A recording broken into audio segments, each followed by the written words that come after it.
안녕하십니까. KBS 특강 이규봉입니다. 오늘은 우리나라 최초의 민주헌법이 우리 손으로 제정돼 공포된 것을 기념하는 제헌절입니다. 지난 1948년에 공포됐으니까 올해로 꼭 55주년을 맞이한 셈인데요.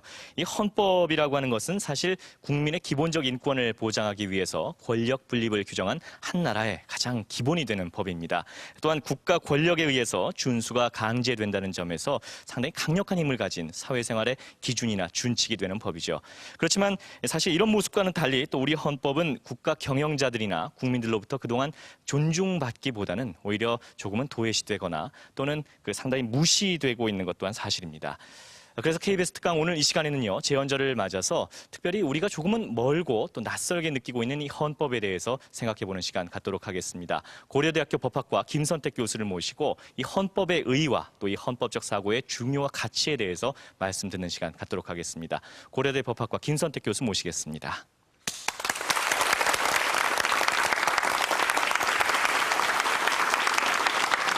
네, 어서 오십시오. 사실 오늘 댁에서 쉬면서 이 프로그램 시청하시는 분들은 오늘이 국경일 휴일이라는 거 너무나 잘 알고 계실 거예요. 그런데 이 제헌절이 국경일로 이렇게 제정됐다는 점은 상당히 의미가 있다는 거 아니겠습니까? 먼저 제헌절의 의의에 대해서 좀 먼저 여쭤보겠습니다. 네, 오늘 제헌절을 맞이해서 그 질문은 아주 좋은 질문입니다. 그리고 중요한 질문이기도 합니다. 네. 오늘 우리가 이 자리에 모인 것은 그 제헌절이 가지는 특히 그 제헌절이 국경일로서 경축되고 있는 그 의미가 어디에 있는지, 그리고 또 그 의미에 맞게 우리 국민들이 헌법을 앞으로 구체적으로 실현할 수 있는 방안을 모색하기 위해서입니다. 그래서 제가 이 강의 도중에 또 그 과정을 통해서 그 의미를 충분히 밝힐 수 있을 거로 생각합니다. 제가 우리 이 아나운서님 질문을 제 강의의 출발점으로 삼겠습니다. 예, 오늘 제헌절을 맞아서 상당히 우리의 헌법을 다시 한번 되돌아볼 수 있는 뜻깊은 시간이 될 것 같습니다. 김선택 교수님의 강의 박수로 청해 듣겠습니다.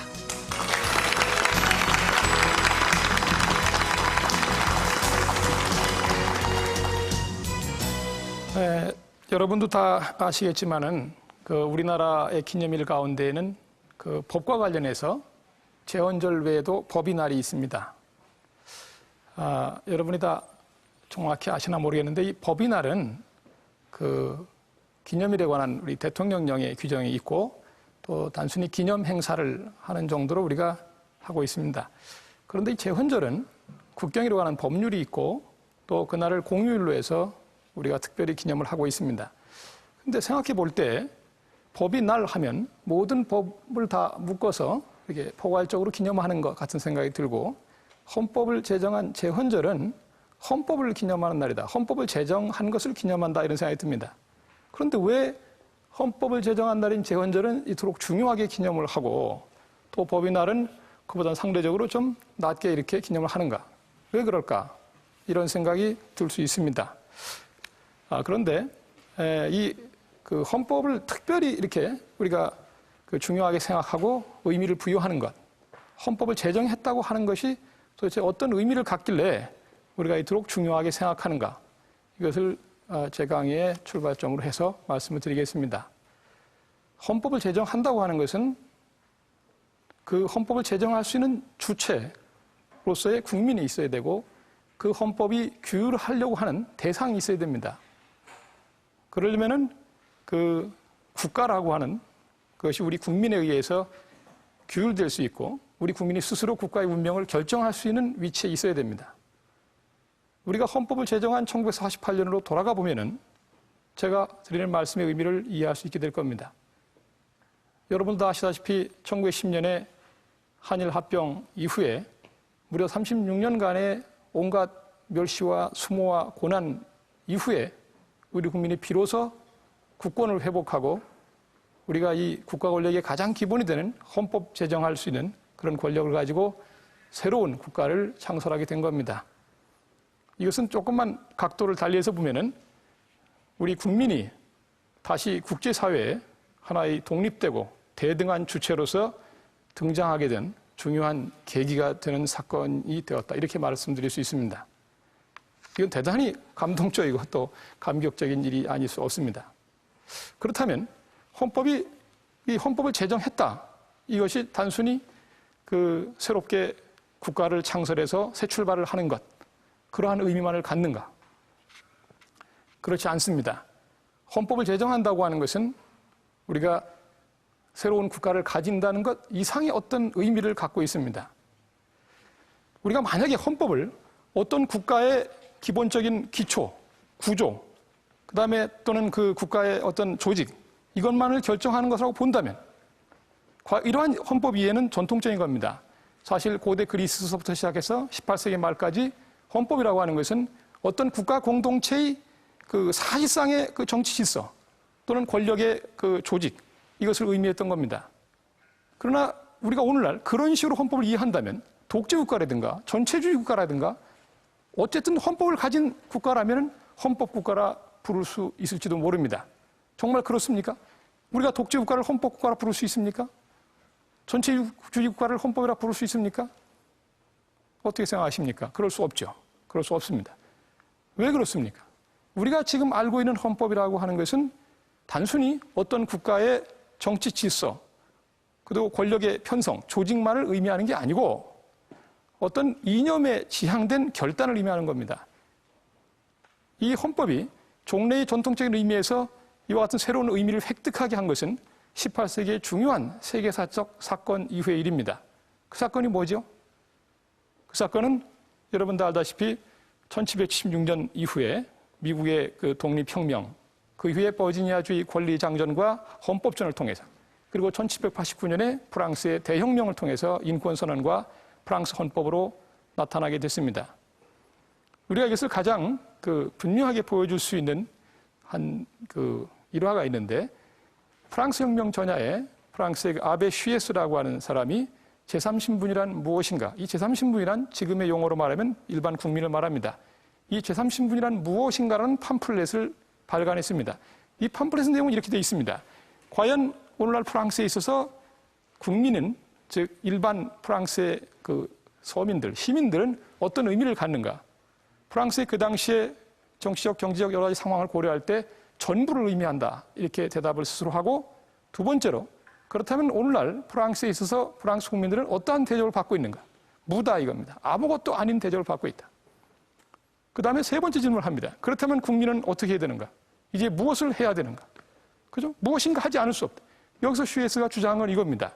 이제 과거의 프랑스의 그 군주 체제, 그런 구제도에 의해서 억압받던 이 시스템을 이제 폐기하고 새로운 이념과, 그죠? 새로운 어떤 질서를 창출해야 된다. 국민이 결성한 국회에서 헌법을 제정함으로써 새로운 시대를 열어야 한다고 이렇게 주장했던 겁니다. 그래서 여러분 다 아시겠지만 프랑스의 인권선언 제16조에 보면은 인권이 보장되어 있지 않고 또 권력이 분립되어 있지 않은 나라는 헌법을 가진 것이라 할 수 없다라고 선언하고 있습니다. 이제 우리는 18세기 후반 이후부터 헌법이라고 하면 반드시 인권을 보장하고 또 인권을 보장할 수 있도록 국가 권력이 잘 분립되어 있는 그런 나라에 있는 그런 기본 법전만을 헌법이라고 부르게 된 겁니다. 그럼 과연 우리나라에서 이런 의미의 헌법이 처음 제정된 것은 언제입니까? 1919년입니다. 1919년 상해 임시정부에서 우리 역사상 처음으로 제가 말씀드린 이런 현대적인 의미의 헌법이 제정됐습니다. 즉 국민의 자유를 보장하고 입법권, 집행권, 사법권 이런 형식으로 국가 권력을 분립한 최초의 헌법이라고 말할 수 있습니다. 이 임시정부의 헌법을 제정할 때 그 당시 그 상해에 그 임시국회 성격의 임시의정원이라고 있었습니다. 그 임시의정원 그 의장이었던 이동영 선생은 이런 식의 연설을 한 바 있습니다. 이걸 제가 조금만 읽어보겠습니다. 지금 이 순간은 우리나라는 고종, 순종이 최고 지도자였던 대한제국으로부터 우리 같은 일반 국민이 주인이 되는 대한민국이 탄생되는 엄숙한 순간입니다. 그러니까 우리는 이제 제국의 신민이 아니고 민주공화국의 자유국민이 되는 것입니다. 나라의 주인은 제왕이 아니고 당당히 우리 국민입니다. 우리 국민이 나라의 주인이고 모든 권력은 국민으로부터 울려 퍼져 나오게 되어 있습니다. 이 어찌 감동감격치 않겠습니까? 새 역사가 창조되는 엄숙한 순간이 아닐 수 없습니다. 여러분이 이 당시 상황으로 돌아가 보십시오. 그죠? 국권도 상실했고 국토도 없습니다. 상해 그 프랑스 소개에서 자그마한 건물에서 그 얼마 되지 않는 인원의 독립지사들이 모여서 이런 식의 선언을 했던 겁니다. 이것이 우리 역사에 있어서 처음으로 개인과 국가의 관계에서 개인이 국가에 앞서게 되는, 국가가 일방적으로 개인을 통제했던 국가에서 개인이 오히려 국가 권력을 통제할 수 있게 되는 중요한 전환점이 된 일입니다. 이와 마찬가지 맥락에서 실제로 임시정부 헌법과 그 법통을 이렇게 이어받은 현행 그 우리 대한민국 헌법의 제일 첫 그 제정이었던 1948년 7월 17일 역사적인 헌법 공포식에서 그 당시 국회의장이었던 이승만 박사도 이와 유사한 방향의 발언을 하고 있습니다. 이 부분도 조금 읽어보겠습니다. 지금부터는 우리 전 민족이 고대 사회의 전제나 압제 정치를 타파하고 평등과 자유의 복리를 누릴 것을 이 헌법이 담보하는 것이다.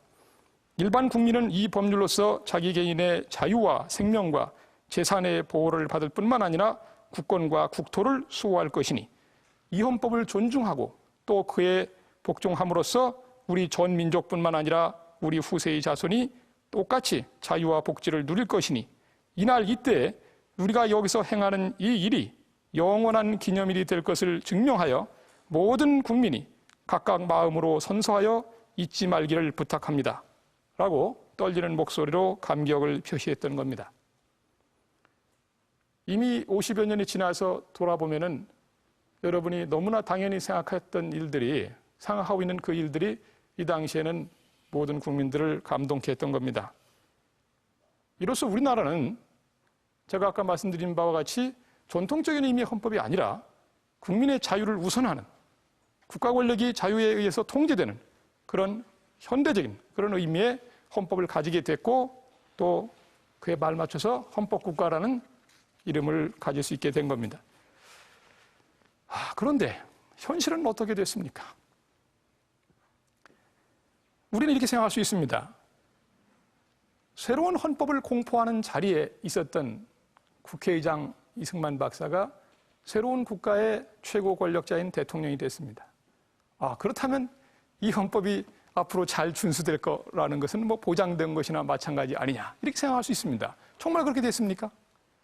여러분이 다 아시는 바와 같이 이승만 박사는 독립운동사에서는 아주 위대한 인물입니다.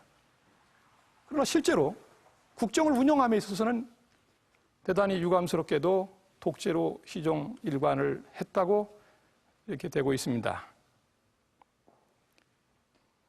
이승만 박사가 1960년 4월 혁명에 의해서 정권을 상실한 이후에는 어떻게 됐습니까? 1년도 안 돼서 61년도 5월 16일 날 군인들이 쿠데타를 일으켰습니다. 그 쿠데타의 주역이었던 박정희 장군은 72년도에 스스로가 최고 권력자인 대통령의 자리에 있으면서도 다시 한번 유신이라는 정변을 일으켰습니다. 79년도에 이 박정희 장군이 암살을 당하고 잠깐 80년도에 서울의 봄이라고 불리우는 그런 자유로운 순간이 있었습니다. 그때 새로운 헌법을 제정해야 한다는 움직임도 있었습니다. 그러나 이 80년의 봄은 기나긴 밤에 한 줄기 섬광 같은 것에 불과했습니다. 여러분도 아시다시피 80년도 12월 12일에 다시 여러분도 다 아는 어떤 장군에 의해서 군사 반란이 일어났습니다. 그 다음 해에는 5월 17일 날 내란 행위가 있었습니다. 우리 헌정사를 돌아오면 그야말로 비극의 연속이었습니다. 그래서 우리가 4월 혁명 이후에 약 10개월, 80년의 봄 아주 짧았던 그 막간을 제외하면 1948년도부터 군사 정치 시대, 군인 정치 시대가 막을 내는 1993년까지 계산해 보면 무려 45년간 헌정의 암흑기였다고 말한다 해도 과언이라고 말할 수는 없을 겁니다. 도대체 왜 이렇게 됐습니까? 왜 우리가 그 어려운 질곡을 겪고 투쟁을 통해서 광복을 했음에도 불구하고 또 광복의 주역이었던 사람들이 민주주의라든가 인권이라든가 이런 것을 보장할 수 있는 헌법을 제정하기로 결심을 했고 제정했고 감격스럽게 반포했음에도 불구하고 왜 다시 50년이라는 세월 동안 이런 엄청난 비극 속에 우리가 살아야 됐습니까? 왜 그렇습니까? 결국 이렇게 말할 수밖에 없어요. 이 헌법이 과연 우리의 헌법이었단 말인가? 그죠? 이 헌법 속에 들어있는 그 가치들이 우리의 가치였단 말인가?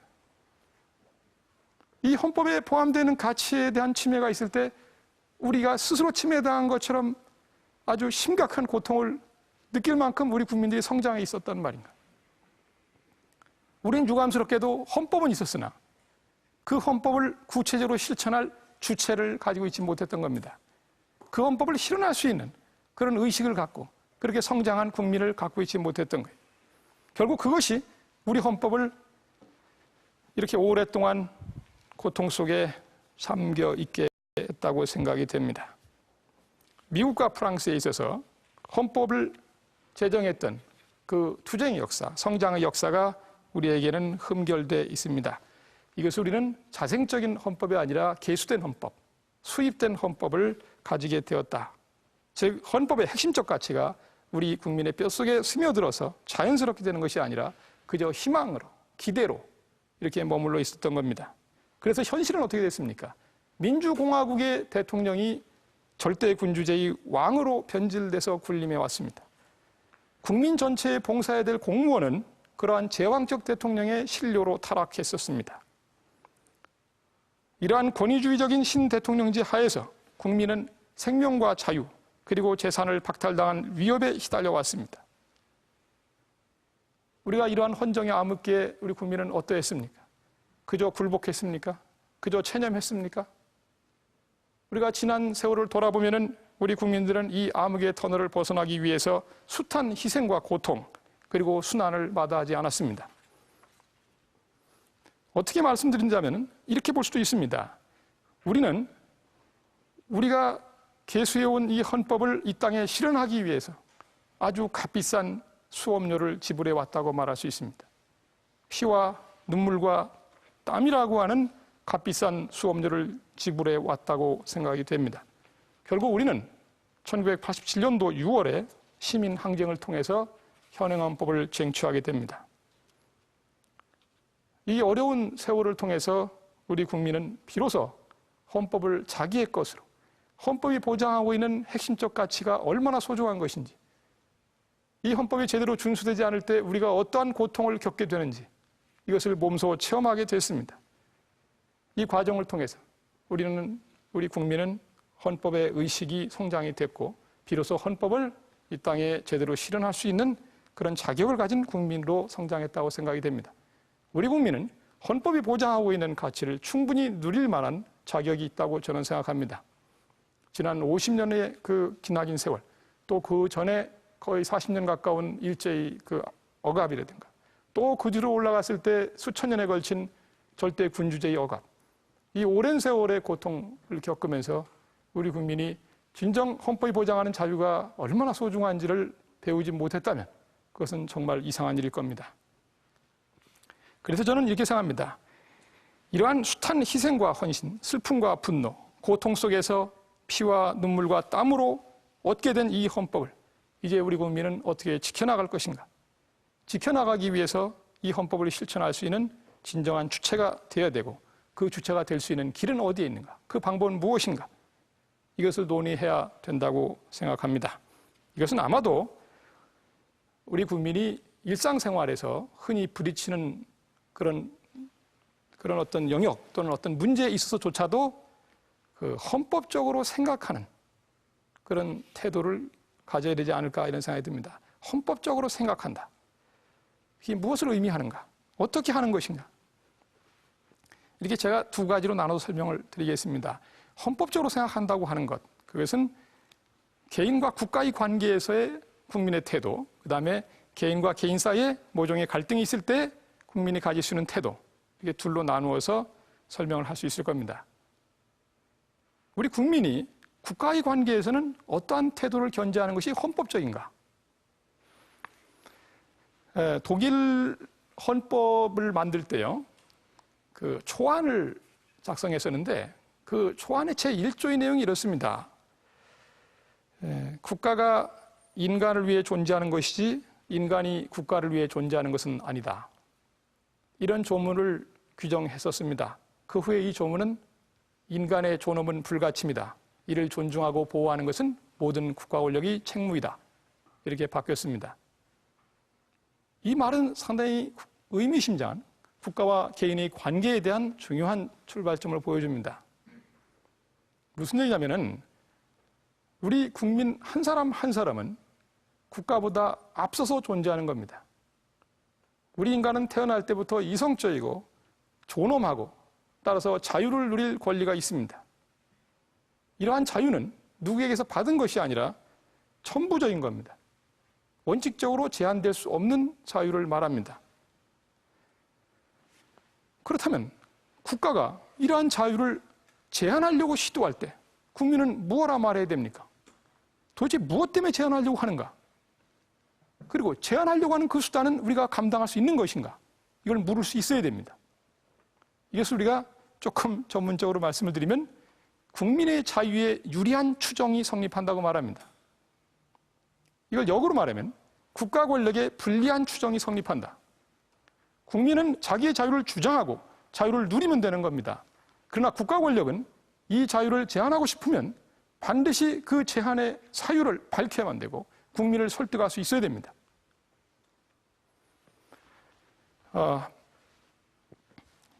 이것을 우리가 조금만 더 이렇게 말씀드리면은 일종의 국민은 자기가 어떠한 행위를 함에 있어서 그 행위의 정당성을 스스로 증명할 필요가 전혀 없다.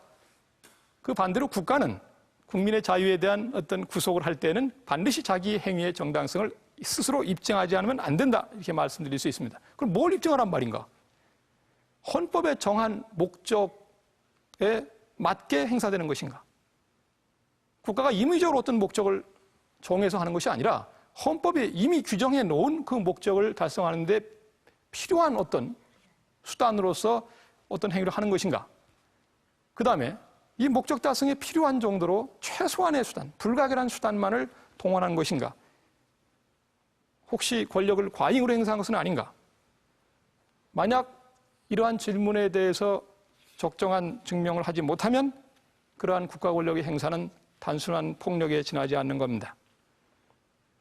국가가 마찬가지로 폭력을 행사하는 다른 어떤 폭력단체나 이런 강도단체와 구별되는 것은 그 국가가 행사하는 권력이 정당한 것이기 때문에 그렇습니다. 그 정당성은 헌법이 정한 목적과 수단에 따라서 국민이 충분히 수용할 수 있는 또 납득할 수 있는 그런 한도 내에서 이루어져야 한다는 것을 말합니다.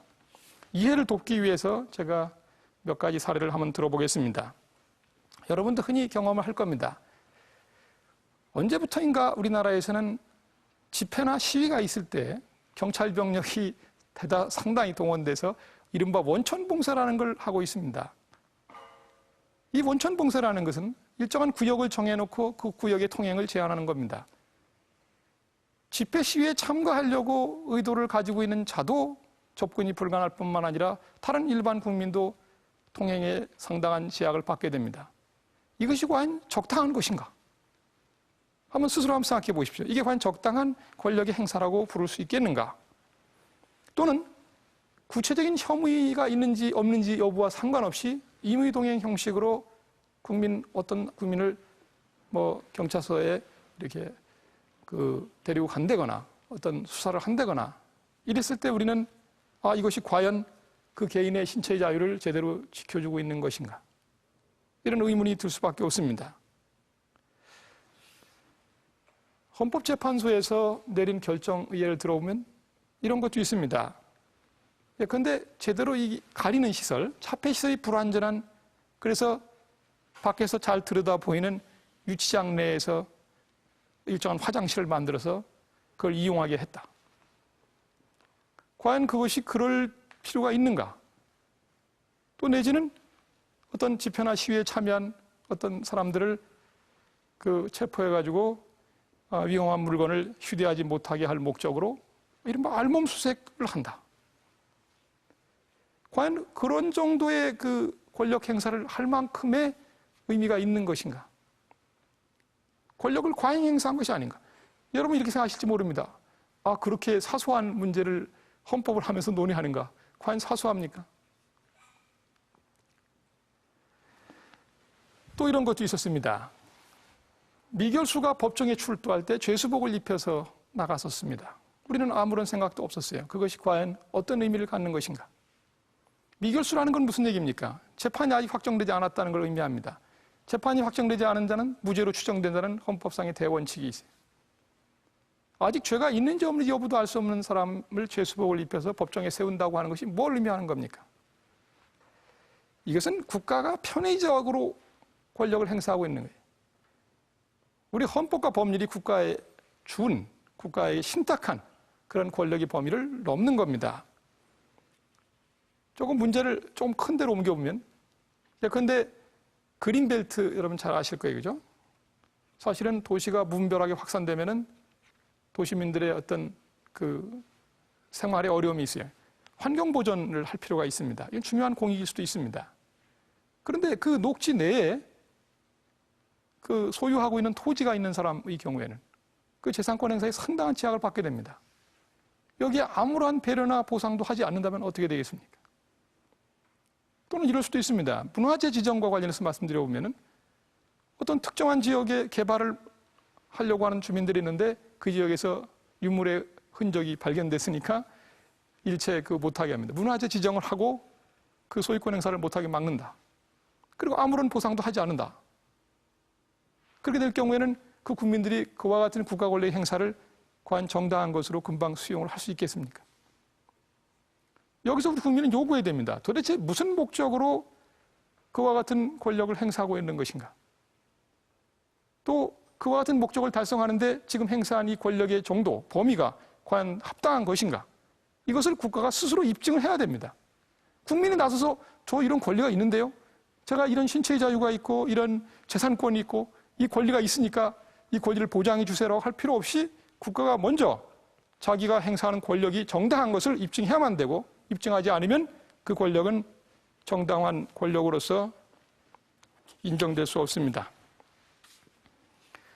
그러니까 여기서 중요한 것은 국가 대 개인의 관계에서는 언제나 개인이 우선한다는 것, 개인의 자유에서 출발해야 한다는 겁니다. 그 다음에 지금은 이렇습니다. 국가 권력만이 개인의 자유를 제한하는가? 그렇지 않고 오늘날은 이제 그 사회 내에서도요, 국민과 국민 사이에서도 상당한 자유의 제약이 발생하고 있습니다. 왜 그런가? 개인과 개인이 대등하다면, 힘이 균형이 잡혀 있다면은 뭐 그 개인끼리 알아서 자기들이 합의해서 결정해서 할 수 있을 겁니다. 그런데 어떻습니까? 실제 현실은 여러분이 아시다시피 아주 강한 자가 있고 반면에 또 약한 자가 있습니다. 이들 사이에 자기들이 자유롭게 합의에 의해서 생활을 형성하라 했을 때 어떤 결과가 나오겠습니까? 출발점에 있어서 상당한 차이가 있는 개인 간의 대립이 누구의 승리로 끝날지, 누구의 패배로 끝날지는 명확한 거 아닙니까? 그럼 여기서 우리가 이렇게 말할 거예요. 아, 그러면 이 개인과 개인 사이에서 어떤 개인의 자유가 제한되는 경우가 발생하면 어떻게 할 거냐? 우리가 이것을 국가와 개인 사이의 관계에서 아까 말씀드렸던 개인의 자유에 유리한 추정이라는 그런 논리를 끌어들일 수 있는가? 그건 불가능하죠. 양쪽 다 개인이고 각자가 자유를 다 주장할 수 있습니다. 곤란해요. 그럼 어떻게 할 것이냐? 어느 한쪽에 일방적인 편들기를 할 수는 없습니다. 결국은 양쪽의 자유가 서로 가장 잘 실현될 수 있는 어떤 점, 그 접점이 어디냐? 이걸 찾을 수밖에 없습니다. 그리고 재밌는 건 국가 권력과 개인이 대립하는 관계에서는 국가는 개인의 자유를 침해하는 자로 나타납니다. 근데 개인과 개인 사이의 이 갈등 상황에서는 국가는 오히려 개인의 자유를 수호하는 자, 보호하는 자로 나타날 수 있어요. 개인의 자유를 수호한다는 건 무슨 의미가 있습니까? 그것은 그 개인 사이의 관계가 너무 불균형해서 예를 들면 뭐 노사 간의 관계라든가 사회적 약자들을 생각해 보시면 됩니다. 이 관계가 아주 불균형할 때는 이 평형을 잡아주기 위해서 국가가 어느 정도 개입할 수 있는 여지가 있다. 이렇게 말씀드릴 수 있는 거고, 또 개인과 개인이 갈등이 있을 때 이 갈등을 합리적으로 조정할 수 있는 그런 프로세스에 국가가 개입해도 된다는 걸 말하는 겁니다. 조금 예를 들어 설명을 드리겠습니다. 이 개인과 개인의 관계에서도 예를 들면 이런 거죠. 어떤 소설가가 자기 주변, 그러니까 자기 이웃에 있는 어떤 인물을 모델로 해서 소설을 썼는데 그 소설의 내용상 그 인물이 대단한 악인으로 묘사되어 있다. 그러면 그 모델된 인물이 생활하는데 상당한 곤란을 겪을 겁니다. 사회적 신용도 실추될 것이고 이 상황을 어떻게 해결할 것인가. 즉 소설가는 예술의 자유를 주장하겠지만 그 모델이 된 인물은 자기의 명예라든가 이런 인격권을 주장할 겁니다. 충돌되고 있어요. 예를 들면 신문기자가 언론 보도를 통해서 어떤 특정인의 사생활을 아주 세밀한 부분, 내밀한 부분까지 시시콜콜하게 보도한다. 그랬을 때는 이 신문기자, 언론의 보도의 자유와 그 다음에 이 보도의 대상이 된 개인의 프라이버시권 사이에 충돌이 발생합니다. 우리가 그렇다고 해서 이 개인의 프라이버시가 항상 우선된다 이렇게 말할 수는 없어요. 왜냐하면 언론이 보도가 돼야 국민이 알 수 있게 됩니다. 알 권리 차원에서 양쪽이 다 보장이 돼야 되는데 이 양쪽이 최적으로 실현될 수 있는 지점이 어디냐. 이것을 고민할 수밖에 없는 겁니다.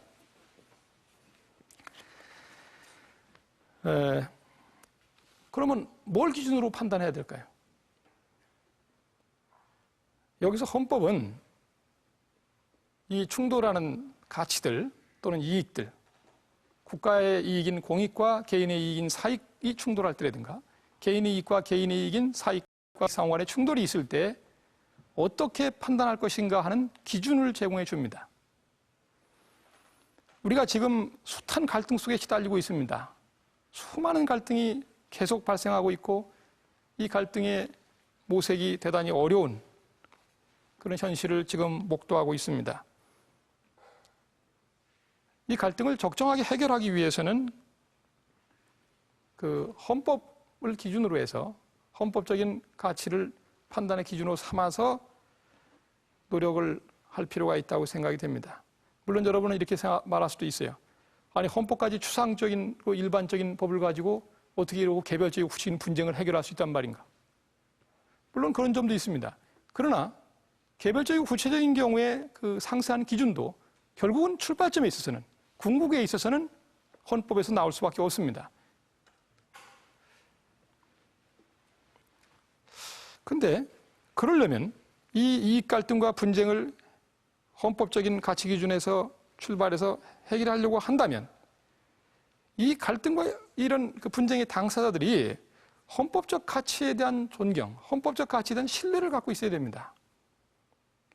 만약에 우리 국민들이 헌법이 보장하고 있는 가치에 대한 합의조차 하지 않으려 한다면 우리가 지금 겪고 있는 갈등은 폭발해서 공동체를 유지할 수도 없게 될지도 모릅니다. 우리 헌법은 우리 국가가, 우리 사회가 안정적으로 유지될 수 있는 최소한의 기본적인 토대가 되는 가치를 보장하고 있는 겁니다. 이것에 대한 합의가 돼. 그 합의는 어떻게 이루어질 수 있습니까? 그것은 국민들이 헌법을 잘 이해해서 헌법이 보장하는 가치를 스스로 내면화해 줘야 됩니다. 자기 자신의 가치와 헌법적 가치가 충돌하는 것이 아니라 헌법적 가치를 자기의 가치로 수용할 수 있어야 됩니다. 이것을 저는 헌법의 내면화 작업, 또 국민 개인의 가치와 헌법적 가치의 어떤 일치화 과정, 이런 것들이 필요하지 않나 이런 생각이 듭니다. 그런데 문제는 헌법적 가치가 그렇다면 아주 고정적으로 유지되는 것인가?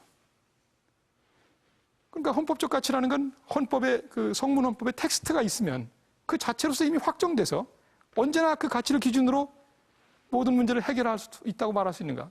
그렇지 않다는 데 큰 문제가 있습니다. 헌법은 그 성문법전 중에 하나입니다.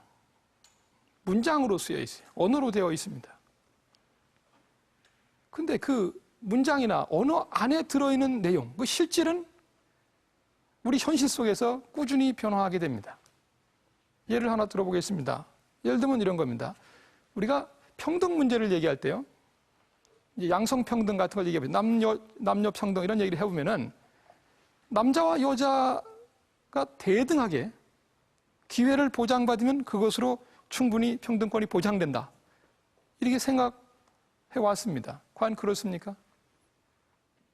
처음부터 남성과 여성이 차별돼서 여성이 남성보다 훨씬 더 불리한 그런 상황에 오랫동안 놓여왔기 때문에 이제 와서 대등한 기회를 보장한다고 해서 그 평등이 이루어지는 건 아닙니다. 여기서 우리는 이 평등이 단순히 각자에게 똑같은 출발점을 주고 똑같이 경쟁하라. 이런 식의 기회의 평등으로는 충분하지 않다는 걸 알게 됩니다. 결국 이 결과에 있어서도 평등해야 된다. 이렇게 말할 수 있게 되고 이것은 헌법상의 평등의 그 개념의 지평이 점점 넓어진다고 이렇게 말할 수도 있는 겁니다. 또 한 예를 들면 이런 것도 있어요. 우리가 혼인이라는 걸 압니다. 혼인의 자유 뭐 이렇게 하죠. 결혼한다 이렇게 얘기하는데 그것도 이렇습니다. 전통적인 의미에서 우리가 이해할 때는 그 혼인이라고 하는 것은 그 성이 다른 두 이성 간에 결합하는 것이고 또 우리나라의 어떤 그 과거의 전통에 따르면 동성동본 간에는 혼인 안 하는 게 아주 당연하다. 이런 생각을 해왔다고 볼 수도 있죠. 근데 그렇습니까? 지금은 우리가 헌법재판소에서 동성동본 금원 규정에 대해서 헌법 불합치 결정을 했죠. 그 정도 수준에 머물러 있는 것이 아니라 지금은 심지어는 이성간이 아니라 하더라도 동성과 동성 간에도 혼인이 가능하느니 안 하느냐는 지금 논쟁이 발생하고 있습니다. 외국의 입법연합 판례를 보면 이미 동성 간의 혼인을 인정하는 경우까지 있습니다. 여기서 우리는 그러면 혼인이라는 게 뭘까? 헌법상 보장되고 있는 혼인이라고 하는 그 혼인의 제도를 둘러싼 여러 가지 가치라든가 이런 것들이 어떤 내용으로 되어 있을 것인가? 이 점에 대한 것도 꾸준히 변동이 될 수밖에 없습니다. 여기서 우리가 알 건 이겁니다. 어찌됐든 간에 헌법에 규정되어 있는 여러 가지 내용이 멈추어 있는 거, 머물러 있는 건 아니라는 거예요. 끊임없이 유동하고 있고 움직이고 있다라고 볼 수 있습니다. 그래서 저는 이렇게 생각합니다. 헌법적인 가치를 기준으로 어떤 갈등이나 분쟁을 해결한다고 했을 때 그때의 그 가치를 확정하는 작업, 그것을 할 때는 그 가치 확정의 당시에 있어서의 국민의 의사가 어디에 있는가, 이것을 묻지 않을 수 없습니다.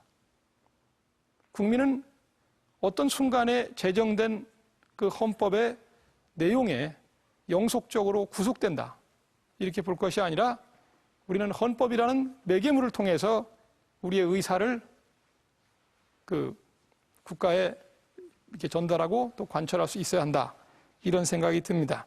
그래서 우리는 이 무엇이 헌법적 가치인가, 또 헌법이 보장하고 있는 내용이 어떤 것인가 하는 것을 확정함에 있어서 항상 그 국민의 그때그때의 의사, 그때그때의 가치에 대한 그 확인을 할 수 있어야 한다. 그래서 결국 이렇습니다. 헌법이 성공하느냐 실패하느냐 이런 문제는요, 헌법적 가치를 내면화한, 그리고 그 헌법적 가치에 대해서 끊임없이 생각하는, 그리고 그 기준 위에서 헌법적 사고를 하는 국민들이 얼마나 있느냐, 여기에 달려 있다고 저는 생각을 합니다. 독일의 그 한 학자가 이런 이야기를 했습니다.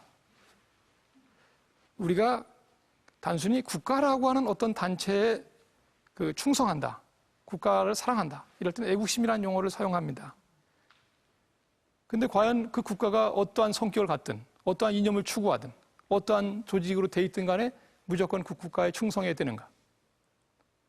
여기에 대한 의문을 가지고 이 애국심이라는 용어를 다른 용어로 좀 바꿔서 설명을 했습니다. 그 용어는 뭐냐면 국가에 대한 사랑이라기보다는 헌법에 대한 사랑을 해야 된다. 이걸 글쎄 이제 표현이 적정할지 모르겠는데 애국심이라는 용어에 대조해서 얘기하면 애헌심이다, 이렇게 말할 수 있을지도 모르겠습니다. 헌법을 사랑하는 마음이다. 물론 우리가 애헌심이라는 용어가 익숙치 않으시니까 뭐 그런 이상한 용어를 만드느냐 할지도 모르겠는데, 그러나 이때 애헌심이라는 말은 단순히 그냥 우리가 쉽게 하는 헌법을 사랑하자 이런 차원의 문제가 아니라 그냥 존재하는 공동체로서의 국가라고 하는 어떤 개념과 약간 대립되는 의미에서 특수한 성격을 가지는, 그죠? 그리고 특별한 의미를 가지는, 또 특별한 이념을 추구하는 그런 헌법. 그렇다면 그 헌법하에서 구성되어 있는 국가는 헌법국가라고 우리가 부르는 겁니다. 그때 이 헌법국가는 반드시 국민의 존엄과 자유를 보장해야 되고, 그렇죠? 국가 권력이 행사될 때는 항상 자기 스스로를 정당화하는, 그리고 국민이 그와 같은 그 국가 권력의 행사를 수용하고 감당할 수 있을 때 비로소 그것을 우리가 헌법국가다 이렇게 부를 수 있고, 그 경우에만 우리 국민들이 그 애헌심이랄까? 헌법을 사랑하는 마음을 가지고 생활을 한다. 이렇게 말할 수 있을 겁니다. 이제 우리가 헌법이 제정되고 55년이나 흘렀습니다. 지금부터 꽤 오래된 얘기인데 우리나라 헌법을 제정할 때 기초를 했던 분은 유진호 박사님입니다. 유진호 박사께서 우리 헌법이 제정되고 6년쯤 됐을 때 그 제헌절을 맞아서 실론을 쓴 게 있어요. 그 내용이 이런 게 있습니다. 이제 우리 헌법은 겨우 6살밖에 안 됐고, 또 말하자면 학교를 들어간 거로 치면은 뭐 6학년이라고 치자. 그러면 겨우 초등학교 6학년밖에 안 되는데 여기에 대해서 뭐 이렇게 기대를 많이 할 수 있겠는가. 사람도 이렇게 쭉 성장을 해야 어른이 되는 것처럼 우리 헌법도 앞으로 더 지켜봐야 되지 않겠는가. 그러니까 조금 인내심을 가지자 이렇게 얘기했습니다. 이제는 그렇게 말할 수도 없습니다. 이제는 55살이란 말이에요. 이제 장년기에 접어들었습니다. 과연 오늘날의 시점에 있어서 우리 헌법상에 국민이 국가의 주인으로서 얼마나 현재 자유로운가. 그리고 국가 권력은 국민의 자유를 제한하는 것, 그런 존재로서 뿐만 아니라 오히려 자유를 수호하는 자로서 그 국가의 역할을 제대로 잘 수행하고 있는가. 그리고 국민이 자기의 자유를 당당하게 주장하고 국가는 또 이 자유를 수호하기 위해서 충분히 역할을 하도록 국민이 여러 가지 우리 헌법이나 법률에서 보장된 수단을 통해서 강제할 수 있는가. 이 모든 것이 결국은 우리 국민들의 그 애헌심이라고 아까 제가 말씀드렸죠. 조금 용어가 어색할지 모르겠습니다. 그 헌법을 사랑하는 마음에 달려있다고 저는 생각합니다. 제가 한 강의 내용을 조금 요약을 해보겠습니다. 헌법을 제정한다고 하는 것의 의미는 어디에 있는가라는 말씀을 처음에 드렸었습니다. 헌법을 제정한다고 하는 것은 우리 국민이 우리 국토 위에서 우리 스스로 우리 국가의 운명을 결정할 수 있는 그런 권력을 가지게 됐다는 것. 또 그 권력을 행사함으로써 우리 공동체의 구체적인 모습을 만들어냄으로써 이 인류사회 또는 국제사회의 당당한 주체로서 서게 됐다는 것을 의미하는 겁니다. 또 헌법을 제정했다고 하는 것은 단순히 어떤 새로운 국가를 창설했다, 새로운 국가로서 출발하게 됐다, 이것만을 의미하는 것이 아니라 일정한 이념을 가진 국가, 일정한 성격을 가진 국가, 일정한 구조를 가진 국가로 결단을 내렸다는 것을 의미합니다. 즉 개인의 자유가 보장되고 이 자유에 대한 침해를 임의로 할 수 없게끔 국가를 철저히 통제하는 그러한 국가를 우리가 가지게 되었다는 걸 의미하는 겁니다. 사실 정확히 말하면 이 후자가 전자보다 더 중요하다고 저는 생각을 합니다. 우리가 제헌절을 맞아서 헌법을 제정한, 왜 이 헌법의 제정을 특별히 기념하느냐. 이것은 우리가 지난 5천년간의 절대 군주제 하에서 어떤 절대적인 권력, 독재 하에서 이런 억압받던 이런 국가에서 벗어나서 국민이 주인이 되고 국민의 자유가 보장되는 그러한 체제로 들어섰다는 것을 특별히 기념하는 겁니다. 그리고 아까 또 말씀드린 것처럼 우리가 이런 헌법을 가지고 출발했음에도 불구하고 제대로 헌법이 시행되지 않은 것, 그것은 결국 그 헌법을 실천할 수 있는 주체가 없었다는 거예요. 그래서 우리가 지난 50년 가까이를 엄청난 고통을 겪어왔습니다. 명목상으로 헌법은 있었지만 그 헌법이 살아있지 못하고 단지 종이 위에 죽어서 있었습니다. 심지어 어떤 분은 식물헌법이라는 말까지 했어요. 사물화된 헌법 안에서 우리 국민은 자신의 자유를, 존엄을 충분히 누리지 못했습니다. 그래서 오늘날 이렇게 생각이 되는 겁니다. 우리 국민은 비로소 이 헌법을 주장하고 운용할 수 있는 주체로서 그동안 성장해 왔다. 지난 50년이 그냥 허송된 것, 낭비된 것이 아니고 이 숱한 질국과 순환 속에서 우리 국민이 비로소 헌법의 주인이 될 만큼 성장했다고 저는 생각하는 겁니다. 그리고 지금 이 시점에서 우리가 특별히 관심을 둬야 될 것은 이제 헌법을 누릴 수 있는 자격을 가졌다 하더라도 헌법을 정말로 생활화하지 않으면, 그리고 모든 문제에 있어서 헌법적인 판단 또 헌법적인 사고 이것을 갖지 않으면 우리가 정말로 살아있는 헌법하에서 살 수 없게 된다. 그럼 어떻게 되는가? 그 방법은 국가와 개인 사이에 갈등이 있을 때 국민은 언제나 개인의 자유가 우선하는 것이고 국가는 그 개인의 자유를 제한함에 있어서 스스로를 정당화하지 않으면 우리가 수용하지 않아도 된다.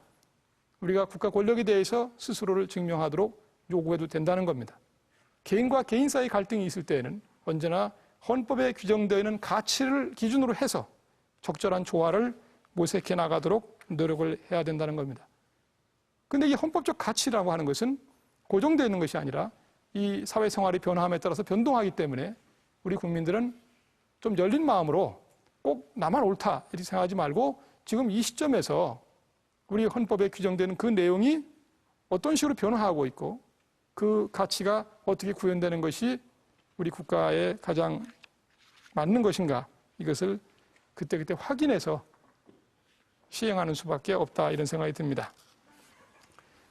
마지막으로 우리가 제헌절 55주년을 맞아서 이제 헌법도 작년기에 접어들었으니까 좀 성숙된 그런 헌법 의식을 가지고 우리가 헌법적 사고를 생활화해서 우리도 정말 제대로 대접받는 그런 국민이라고 할까? 이렇게 좀 제대로 그 자유도 누리고 또 평등한 세상에서 또 복지도 누리고 이렇게 살 수 있는 그런 시대가 되었으면 좋겠습니다. 우리가 모두 꿈속에서 살 수는 없습니다. 그러나 그 꿈을 실현하기 위해 최선을 다하는 행운은 누구나 가질 수 있는 겁니다. 우리 국민도 최선을 다해서 헌법을 이 땅에 실현하고 또 우리 후손에게 대대손손 물려줌으로써 이 제헌자를 기념하는 이런 것이 명예롭고 또 자부심이 있는 그런 식의 역사를 앞으로도 계속 만들어 나갔으면 좋겠다. 이런 말씀을 끝으로 강의를 마치고자 합니다. 감사합니다.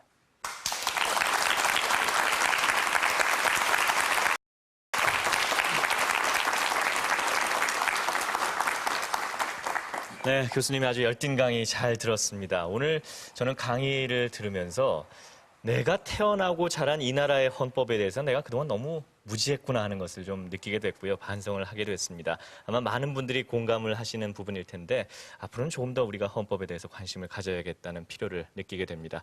오늘 강의 들으시면서 또 궁금한 점들이 많으실 텐데요. 몇 분 질문을 좀 받도록 하겠습니다. 어느 분이 먼저 질문 주시겠습니까? 일반적으로 선진화된 사회일수록 법治국가가 더 잘 실현되고 있다고 보여지는데요. 우리나라의 경우 교수님이 아까 말씀하셨던 것처럼 헌법적인 가치가 국민에게 내재화되어 있는 경우가 매우 드물다고 생각합니다. 이러한 상황에서 우리나라의 법治국가가 더 잘 발달하기 위하여서 어떻게 해야 하는지 서구사회와 비교하여서 설명하여 주셨으면 감사하겠습니다. 매우 어렵고 포괄적인 질문입니다. 그런데 이 법치주의라고 하는 게 뭔가를 좀 이해할 필요가 있습니다. 법치주의라고 하는 것은 우리가 어떤 행동을 하기 이전에 그 행동의 판단의 기준을 미리 설정해 놓는다는 겁니다. 따라서 우리가 어떤 행동을 했을 때 그 행동의 결과가 어떻게 나타날지를 미리 알고 할 수 있습니다. 그럼 우리가 안심하고 그죠? 안정적으로 생활할 수 있습니다. 우리가 어렵게 얘기하면 뭐 예측 가능성이 보장된다 이렇게 이야기하는 겁니다.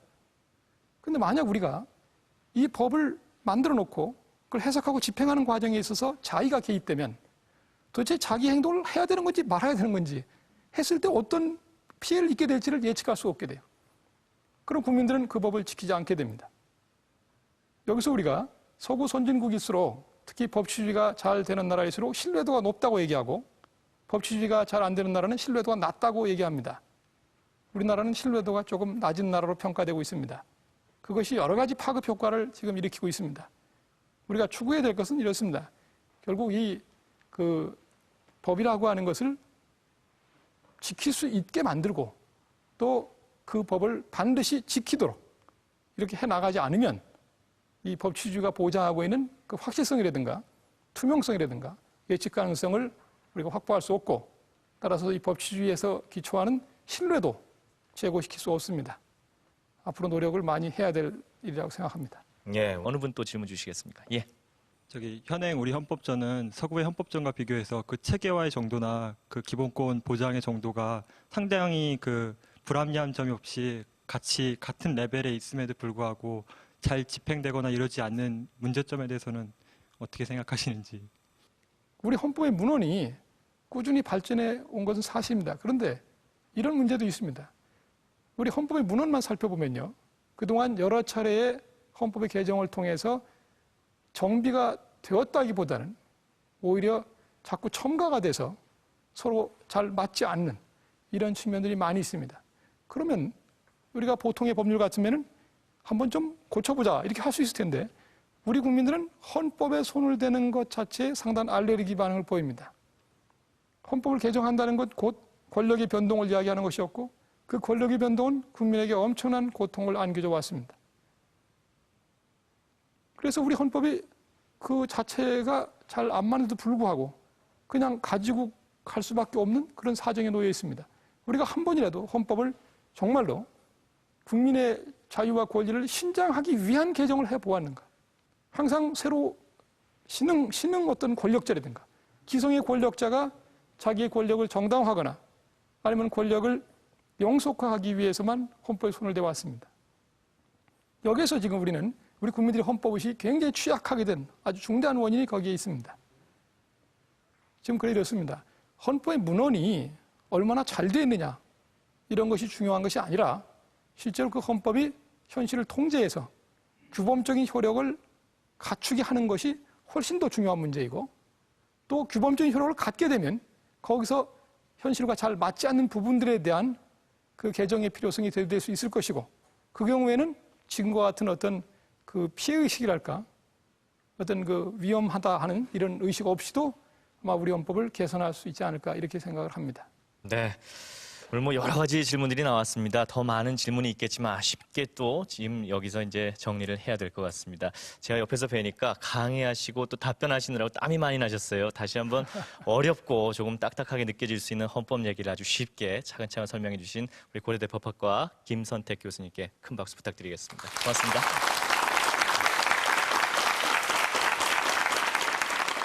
네, 이 헌법은 다시 한번 말씀드리지만 한 나라의 가장 기본이 되는 으뜸법입니다.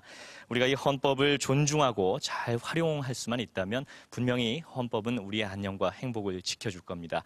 그렇지만 또 우리가 이 헌법을 소홀히 한다면 헌법은 자칫 우리를 그 헌법이 갖고 있는 보호의 테두리 밖으로 밀어버릴지도 모르겠습니다. 오늘 제헌절입니다. 단순히 쉬는 날로 생각하지 마시고 우리의 헌법이 제정돼서 공포된 아주 기쁜 날입니다. 국기 개양하시는 거 잊지 마시고요. 자녀들과 함께 다시 한번 이 제헌절의 의미 되새겨보는 뜻깊은 시간 보내시기 바랍니다. KBS 특강 오늘 이 시간 여기서 마치겠습니다. 고맙습니다.